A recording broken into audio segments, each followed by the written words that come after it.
Sorry, Dr. Mario World, your time is up. Last week, Nintendo announced that the online mobile puzzle game, Dr. Mario World, will cease functioning on the 1st of November, just a little over 2 years after its debut.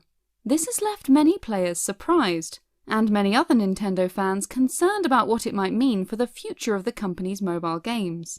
Will Animal Crossing Pocket Camp or Fire Emblem Heroes be turned off in the near future as well? The good news is that you probably don't need to worry about Nintendo giving up on the mobile sphere altogether. In fact, in investor meetings, the higher-ups within the company have been very clear that they're incredibly eager to keep making these games as they have fantastic potential. That said, they've discovered that mobile games may not serve the initial purpose that they'd intended, and they are reworking their strategy a bit. This is likely why Dr. Mario World has been given the axe. When Shuntaro Furukawa first took over as president of Nintendo, he insisted that mobile games would be a huge part of the company's business going forward. Nikkei Asia reported that Furukawa expected mobile gaming would soon be a billion-dollar pillar of the Nintendo empire. Furukawa said, "From what I can see, smartphone games are the ones I want to expand the most." Things did not pan out that way. While Pokémon Go certainly has gone from strength to strength, Nintendo has found that many of its other mobile games have underperformed. By 2020, Furukawa stated, "We are not necessarily looking to continue releasing many new applications for the mobile market." The reason for this was simple.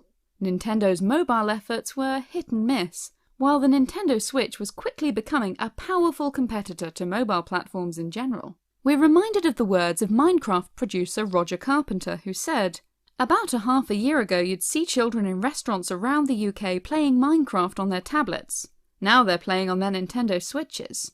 So it would make sense for Nintendo to wind down their mobile efforts and focus solely on the Switch.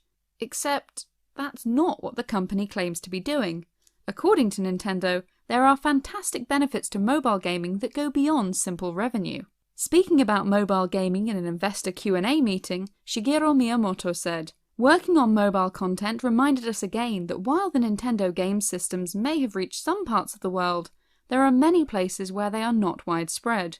We started the mobile business because we felt it very important to conduct activities that encourage people to understand the Nintendo brand and come to like Nintendo." While Nintendo's mobile games might not be a necessary moneymaker when compared to the Switch, they are fantastic advertising.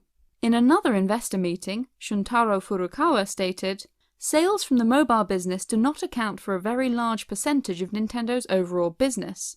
But the mobile business itself is significant in that it provides a wide range of consumers a way other than Nintendo Switch to continue to enjoy playing games using Nintendo IP over a long period." When global distribution of the Animal Crossing Pocket Camp app began in the fall of 2017, for example, it introduced many female consumers and US consumers to the Animal Crossing series, and those same consumers later went on to purchase Animal Crossing New Horizons and a Nintendo Switch console. So, moving forward, it seems that Nintendo's strategy will be to use mobile games as a way of introducing Nintendo brands to a wider audience, in the hopes that this will lead to more sales. At least, that's what Nintendo says. We're well aware that what is said in investor meetings doesn't always tell the full story. That said, it's worth noting that Bloomberg has reported that, according to an anonymous source, fearing that it would harm the brand equity of its franchises, Nintendo asked its mobile development partners not to force players to spend a lot in games. This is good news then for fans of Nintendo mobile games who are worried that their favourite titles might disappear in the near future. If a game serves a solid advertising purpose, Nintendo is likely to keep it around for a bit longer. If there are more Nintendo mobile games in future, we can expect that these will have less of a focus on microtransactions, as their purpose will be to serve as advertising rather than to earn money. So where does this leave poor Dr. Mario World? On paper, the game seemed like a logical smartphone game, cut from the same cloth as Bejeweled and Candy Crush. Alas though, there's a lot of stiff competition in this particular genre on mobile, and Dr. Mario failed to make an impact. It could also be argued that Dr. Mario World doesn't work quite as well as an advert for Nintendo games as, say, Mario Kart Tour. There's no modern Dr. Mario game on the Switch, and it doesn't do much to communicate the essence of other Mario games to a player who may be unfamiliar with the character. All of this should be taken with a healthy pinch of salt, but it seems that Dr. Mario, with its reliance on microtransactions and its lack of relevant brand appeal, doesn't fit with Nintendo's plans for the future of mobile gaming. The moral of the story? Sometimes there's more to life than money. Also, the contributions of medical workers are sorely undervalued by society. The next time you see a medical professional, thank them for their hard work.